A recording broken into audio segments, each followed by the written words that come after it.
ఇదిగోండి ఇక్కడ rice bags చూడండి పాడైపోయినాయి బయట పడేశారు. ఒక చిన్న రైస్ మర్చెంట్ అండి ఇతను.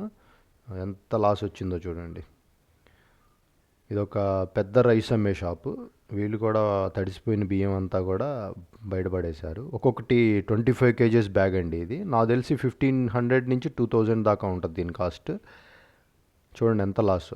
ఒక ఈ షాపే కాదండి, ప్రతి షాపు పరిస్థితి ఇదే. ఆయా షాపులో అమ్మే వస్తువులు ఇట్లా బయటపడేసి ఉన్నాయి. ఇది వచ్చేసి ఒక చిన్న repair shop, bike repair shop. చూడండి ఎన్ని బైక్స్ రిపేర్ కోసం పెట్టారో ఇక్కడ. అన్ని వరదల్లో దుమ్ము కొట్టుకుపోయినా, మట్టి కొట్టుకుపోయినా, పాడైపోయిన బైక్లే. ఇది నాకు తెలిసి ప్రతి బైక్కి 3000 నుంచి 10,000 దాకా రిపేర్ ఉంటుంది. ఇది వచ్చేసి ఒక చిన్న ఎంబ్రాయిడరీ షాపు. ఈ ఎంబ్రాయిడరీ షాప్లో మొత్తం వాళ్ళ పాడైపోయిన వస్తువులు, అది మెటీరియల్ అంతా బయటపడేశారు.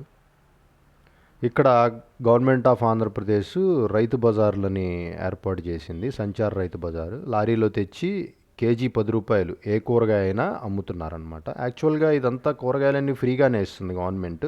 కానీ లారీ బాడుక్కి ఈ కూరగాయలు ఇచ్చే వాళ్ళ స్టాఫ్ మెయింటెనెన్స్కి డబ్బులు వాడతారు. ఇక్కడ గవర్నమెంట్ ఆఫ్ ఆంధ్రప్రదేశ్ మనకి ఉచిత గ్యాస్ స్టవ్ సర్వీసింగ్ సెంటర్లను పెట్టింది. ఇది మొత్తం వరద బాధిత ప్రాంతాలన్నింటిలో పెట్టిందనమాట. ఇక్కడ చాలామంది వాళ్ళ స్టవ్లను తెచ్చి బాగు చేయించుకుంటున్నారు. ఇక్కడ ఇంకొక చిన్న ఆటోమొబైల్ రిపేర్ షాప్ ఇది.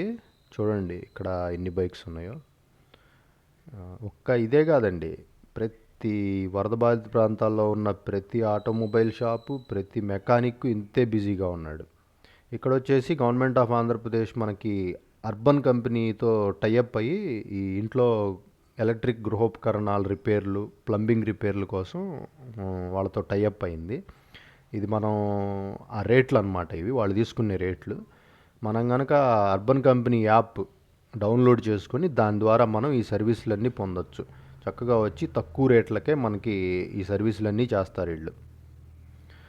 ఇంకా మనకి ఎన్జిఓలు, రకరకాల సంస్థల నుంచి మనుషులు వచ్చి మనకి ఇట్లా ఇంకా అన్నదానాలు, ఇట్లాంటి సహాయాలు అందిస్తూ ఉన్నారు.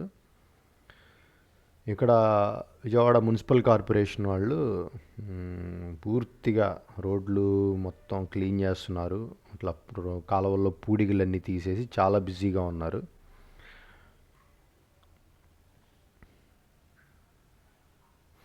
ఇది వచ్చేసి ఒక ఆటో రిపేర్ షాప్ అండి.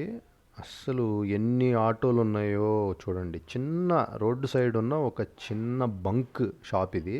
దీని దగ్గర ఎన్ని ఆటోలు పెట్టున్నారో చూడండి. దీన్ని బట్టి మీరు ఊహించుకోవచ్చు అసలు ఎంత ఎత్తున ఈ వరదలు ఇబ్బందికి గురి చేశాయో. చూడండి, నాకు తెలిసి ఒక్కొక్క ఆటోకి ఎంత లేదనుకున్న 10,000 రిపేర్ ఉంటుంది. ఎందుకంటే బాడీలు చినిగిపోయినాయి, కింద మోటార్లోకి నీళ్ళు వెళ్ళిపోయినాయి, సీట్లు పాడైపోయినాయి. ఒకటి కాదండి అసలు మొత్తం.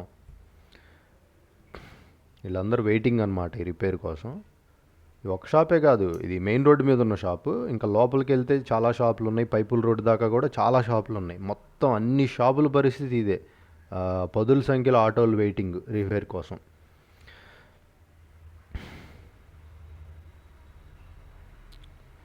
ఇది వచ్చేసి సింగనగర్లోనే హోండా షోరూమ్ అండి. హోండా షోరూమ్ బయట ఎన్ని వెహికల్స్ వచ్చినాయో చూడండి సర్వీసింగ్కి. అన్ని చోట్లేక ఆ పక్కనే ఉన్న పెట్రోల్ బంక్ దగ్గర పార్క్ చేసేసారు. చూడండి ఎన్ని బైక్స్ చూడండి. ఇవన్నీ సర్వీసింగ్ చేయడానికి లోపల వాళ్ళకి స్టాఫ్ ఉన్నారో, ఎన్ని రోజులు పట్టిద్దో, లేకపోతే వేరే బ్రాంచీల నుంచి స్టాఫ్ వస్తారో ఏమో తెలియదు. కానీ ఖచ్చితంగా ఒకటి మాత్రం ఉందండి, వేరే రాష్ట్రంలో ఇతర ప్రాంతాల్లో ఎవరైనా పని లేకుండా మెకానిక్లు కనుకుంటే సింగనగర్ వచ్చి ఏ చెట్టు కింద 4 రెంచీలు తీసి కూర్చుంటే ఖచ్చితంగా పని అయిద్దండి. ఇది వచ్చేసి షోరూమ్ ఎదురు.